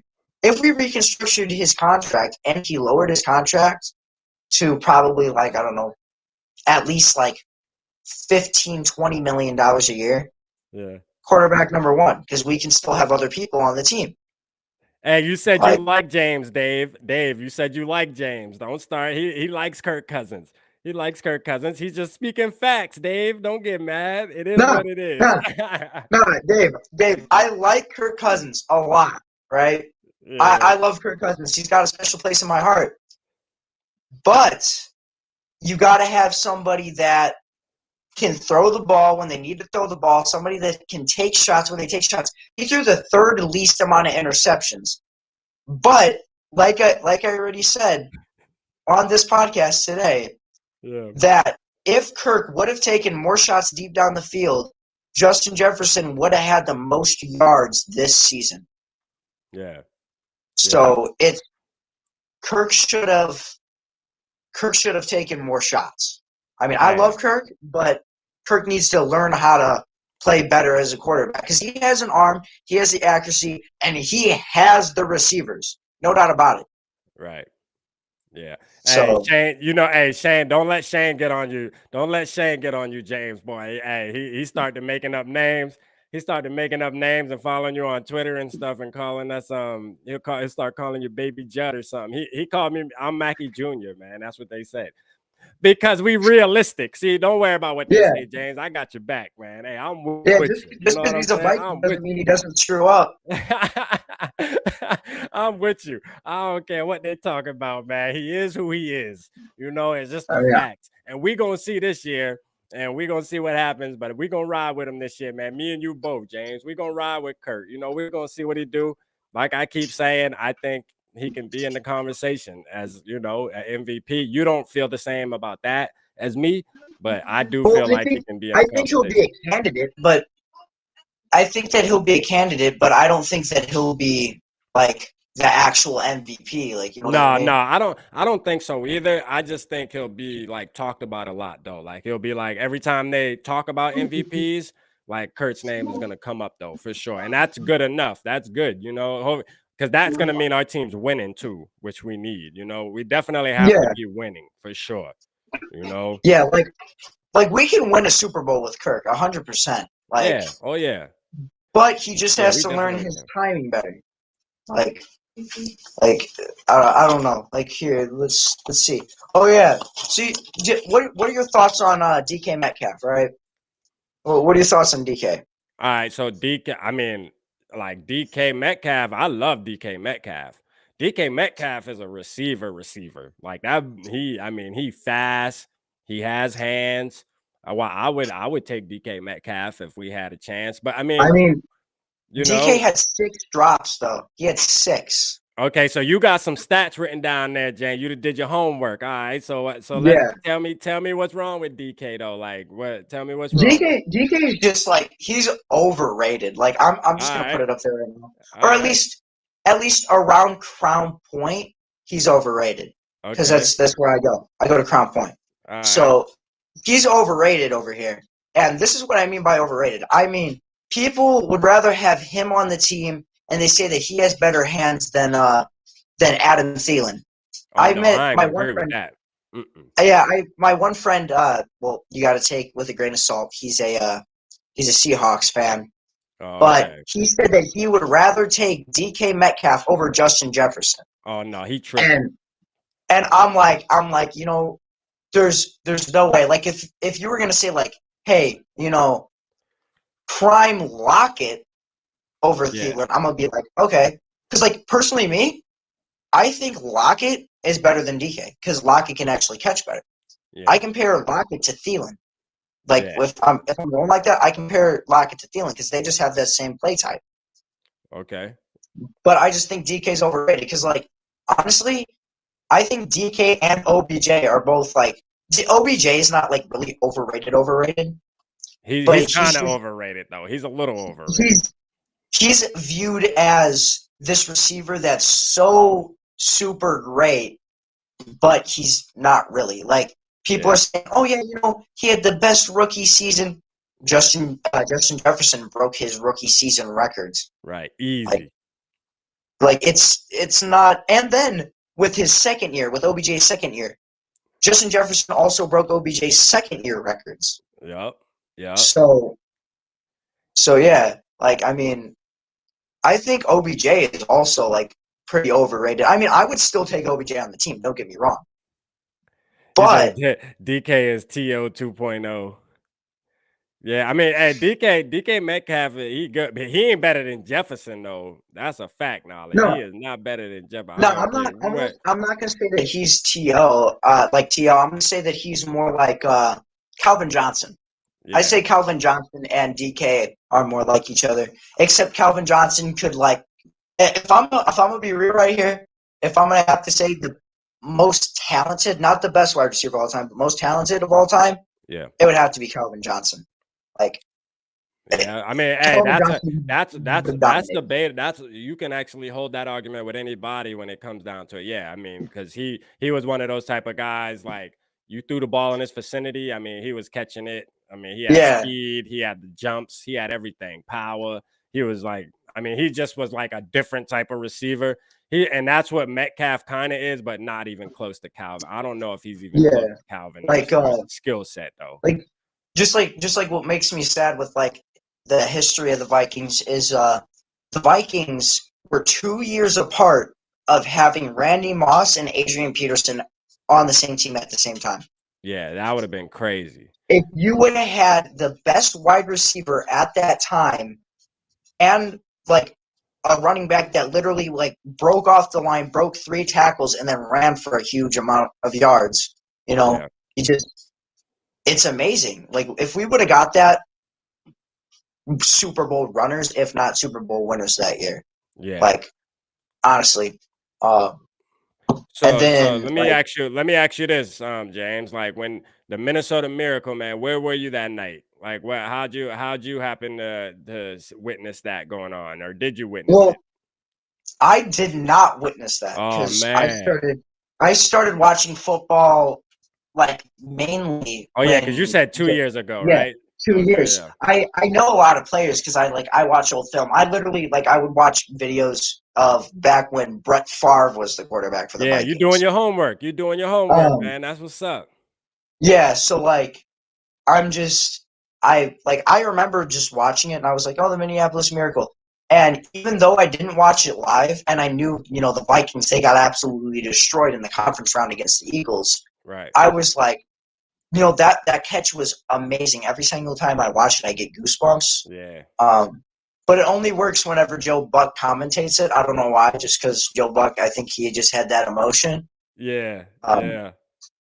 But yeah, that's amazing, man. Paul said AP and Moss together in 07 would have been something. Yeah, I agree. Yeah. I agree for sure. That would have been amazing. Yeah, that would have been something scary right there, for real. I was at the airport jumping around with people I didn't know. Hey man, look, I was at my condo acting crazy. I was literally hanging my jersey up. I had my Adam Thielen jersey on. I was literally hanging it in the closet with my back turned to the TV. And then all of a sudden, I just hear the TV going crazy. And I'm like, yo, hold up. Like, hey, I went crazy that night. I mean, it was crazy that night. I think I popped the bottle. Is 100% right here. Joe Buck did make it better. Yeah, he said that. Joe Buck made it better. Yeah, for sure, man. That thing was crazy. If I would have saw that live, because it was probably snowing that night, because I live in Northwest Indiana, it always snows here during the winter. Right. I probably would have jumped outside inside the snow, rolled around. Probably would have been outside celebrating inside the snow so long that I would get hypothermia. That's how excited I would be. Hey, it was a sight to see, man. It was definitely a sight to see. I'm gonna tell you live, like it was crazy.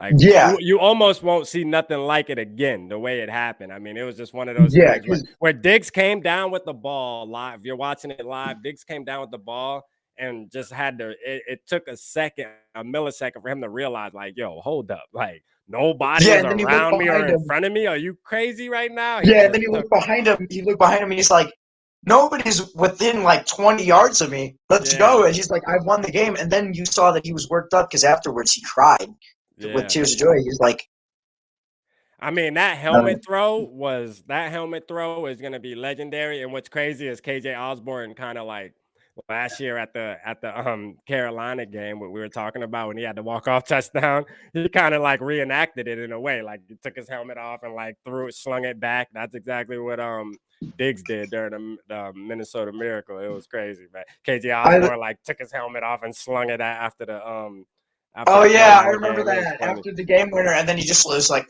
let's go.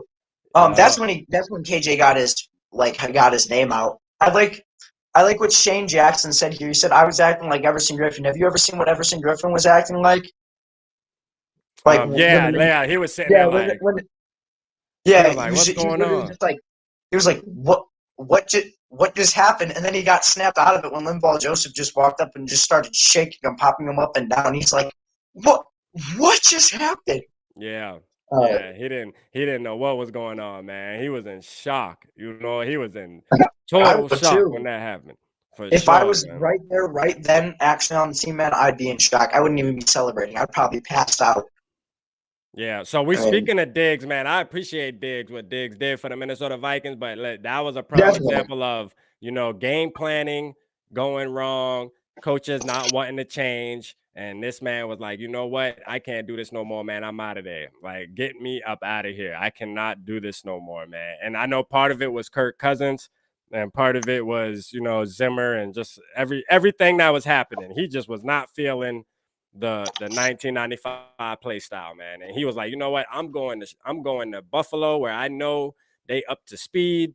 They throwing the ball. They got Josh Allen. I'm about to go have fun. I don't care if it's cold out there, man. I'm glad he did that. Because out of that, now we have Justin Jefferson. Yeah, for sure. Yeah, it worked out in our favor. It worked out. I think it worked out for both sides, actually. It worked out for both sides. You know what I mean? Equally, Yeah, it worked out for both sides. Just like with the Bears. Like, the Bears lost a lot of key players while the Lions have gotten better. So I'm going to say this right now. I think the Bears are going to lose the division. Yeah, that's what when I did my first prediction, that's what I got. I got the Bears gonna be fourth in the division, man. The Lions are gonna be above them for sure. I think the Lions gonna beat them twice. I ain't even gonna lie to you. I think they're gonna beat them twice this year. I'm going like that. I think the Lions are gonna be feisty, man. Like, they were feisty last year. They were feisty last year for real. A lot of the games they lost weren't by much. The Lions I know they beat Green Bay, and they beat the Cardinals, and they beat us. Yeah. So they beat like the two teams with the best record in the NFL. Yeah, for sure. Yeah, they've been. So the Lions, I feel like are going to be doing great, but not to mention that the Bears, they lost Blackson, and Blackson apparently, it says that he started in 8 games. He hit the quarterback 9 times, had 2.8 sacks, 43 total tackles, and his contract was only $5 million for 2 years. So, and the Bears were like, "No, we're not going to sign you." And he was the replacement for Hicks. So, I'm glad Hicks is out of there too. That's a big thing. That's the biggest reason why I think that they're gonna not do great, is because they lost Hicks. Without Hicks, I feel like Cook is just gonna run all over the Bears. Yeah, I mean, he used to, for some reason, when we played Chicago, man, him and Hicks, like Cook and Hicks used to just go head to head, but I feel like Hicks always won. Hicks was the only reason why Cook never got great running game against Minnesota. It happened. Yeah, you're right, man. Hicks was holding it on him every time we played him, man. I mean, Yeah. I was getting sick of watching it. And part of it was Bradbury, man. Bradbury just physically could not stay in front of him. I mean, he just couldn't. He needed all the Yeah, help in the exactly. world. I mean, we're just watching him get forklifted every play.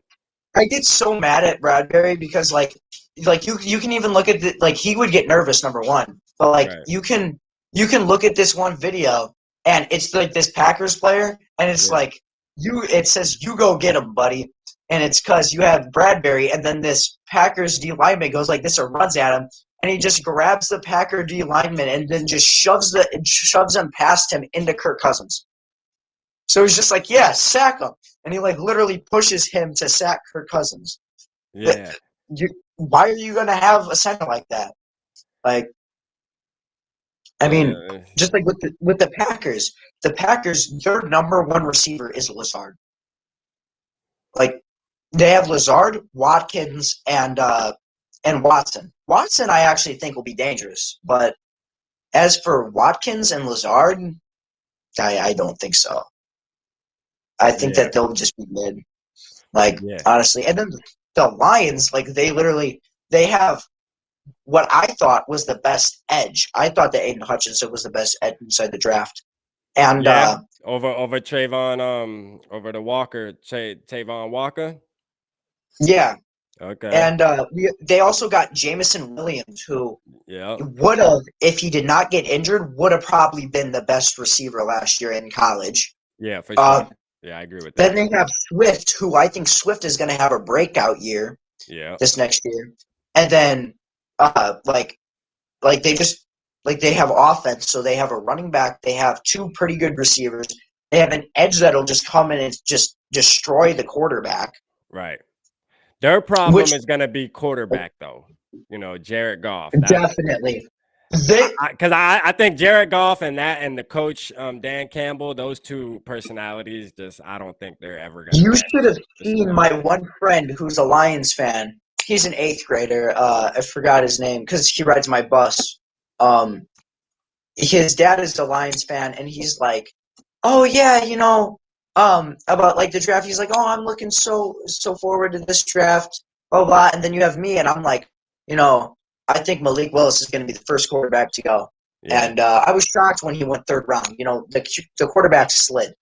Yeah, and I talked to him. I was like, so how do you feel after the second night of the draft? I was like, how do you feel that that you guys didn't get Malik Willis? And then he's like, I don't want to talk about it. I'm like, why? And he's like, I don't want to talk about it. I'm like, if you guys would have gotten Malik Willis, you guys would probably have beat a lot of teams. You guys would probably be 6 or 7 wins this season if you had a good quarterback like that, man. Yeah, they definitely. I mean, they have to address it, but I think they're gonna wait for this year coming up, because this year coming up is gonna be like last year. There's gonna be some quarterbacks at the top that are gonna go high. It's a lot more, quarterback heavy. The draft that's coming up, Yeah, I'm kind of unfamiliar of the Browns issue right now because I saw a lot of stuff about the Browns. Yeah, Deshaun Watson just keep having girls coming out, and saying really still. Yeah, Baker Mayfield is just still sitting on the roster. He might have to hold him down. We're gonna see. They are probably really glad that they did not get rid of Baker Mayfield straight off the gate. Yeah, so Dave did a video. Dave did a video last night that he dropped. That was about how we kind of dodged a bullet not going after Deshaun Watson. You know what I mean? Because at the end of the day, it just never ending. Things keep coming out. Yes, he's a talented quarterback. Every team would love to have him, other than obviously like Patrick Mahomes, Josh Allen, and every other team would be like, I'm taking Deshaun Watson. Like if it was just a clean slate and it was just pick your quarterback, Deshaun Watson, 90% of the teams are gonna say, let me get him. But yeah, with all the baggage, I think we're okay where we're at, man. I much rather have with all that. I would never think I would say this.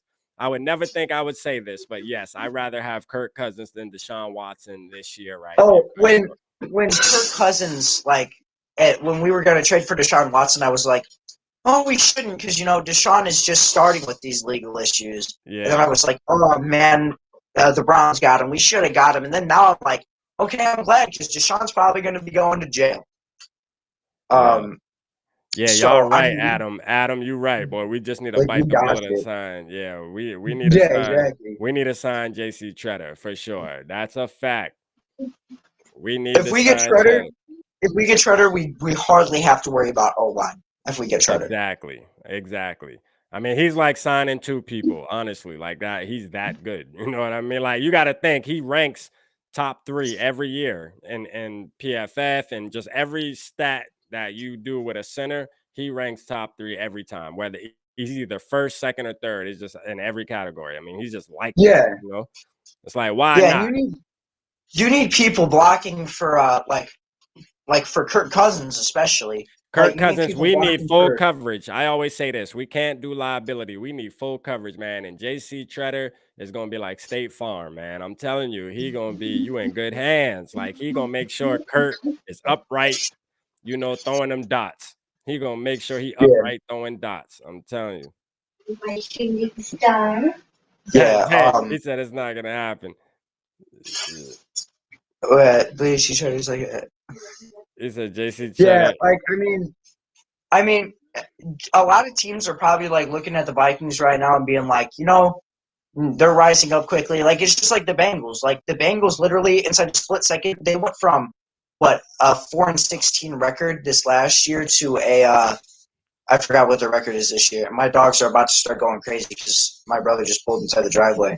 Oh yeah, it's all right. Yeah, it's all right. We actually about to we gonna wrap it up in here in 10 minutes. Yeah. You know? Yeah, we'll wrap it up in about 10 minutes anyways. But yeah, the Bengals went what? I think they went like 10-7. I think they went 10-7. Yeah. I mean, it's they rebuilt fast, and that's what I think the Vikings did this year. Yeah. Because like I said, because we're gonna be able to have this defense with turnovers to Right. where people are gonna be like, okay, the defense is scoring like seven to like 7.5 points per game. Right? Yeah. So if we're gonna be scoring like a pick six almost every game, like we're probably gonna be getting an interception per game. Or a forced fumble per game. So I just think it's important about like having these good defensive players. Right. Just because if we show that we have a good defense, and then let's say Thielen retires, and then all we have is Osborne, and we don't have anyone else, then we can have it go from having Osborne to, hey, look, Odell Beckham's a free agent. Odell Beckham will probably want to sign with us. Or somebody else is a free agent. Let them come sign with us because they're like, okay, they have a good team. Yeah, I agree. Definitely. So, man, all right, James. So, are you gonna? I know you said because there was a lot of people that weren't in the chat when we got started saying that you're gonna go to school. You actually gonna go to school to be like a sports analysis, like that's what you want to do, sports writing and things like that. It's just commentating on the games, really. Okay, yeah, you want to do that, and are you gonna make a YouTube eventually? You got a YouTube, or are you just gonna do the school thing? I don't have a YouTube right now, but I will probably make a YouTube. Okay. But I don't have the equipment. I don't have a computer, I'm in high school. I just got my first job. Today was actually my first day at my job. So big eventful day for me. Hey, I was like, congratulations, man. Welcome to adulthood. Yeah. You almost there. Yeah, they were like, so how's your day going? I'm like, my day's going good. Today's my first day on my first job. I get to go home, and later tonight I get to hop on a podcast. I've been really looking forward to this. There you go, man. Hey, I appreciate having you on tonight, man. Hey, you shocked me. I'm sure you shocked a lot of people in the chat. At the end of the day, I was telling Dave, I'm like, I was talking to the kid James. He told me his age. I'm like, I don't really know what to expect, but I said I got a feeling that this guy's gonna come on here and he's gonna have something to say. And sure enough, if it didn't come true, it's crazy, man. And you made the show really good tonight, man. You did good for sure. You really did. Keep up with it because you're very intelligent. You know what you're talking about, man. If you ever, do have the idea of starting a YouTube, I think it would be a good idea for you because, people would definitely gravitate towards you the way you know about the game and the way you speak. You got something for sure. You really got a gift and you should use it. Thank you. You really got a gift. And I'm sure I probably can speak for everybody in the chat watching. I know they'll all go subscribe to your channel. I know I will. I'll be there, man. I'll be one of the first ones there to support you. You know, so hey, make it happen, man. And this ain't gonna be the last time, James. You know, when the season starts, like I say, these aren't gonna be one and dones. I'm gonna get you on again for sure, man. You're gonna be on again in no time. When the season starts, I want to have people on, you know, and I definitely want you back on for sure.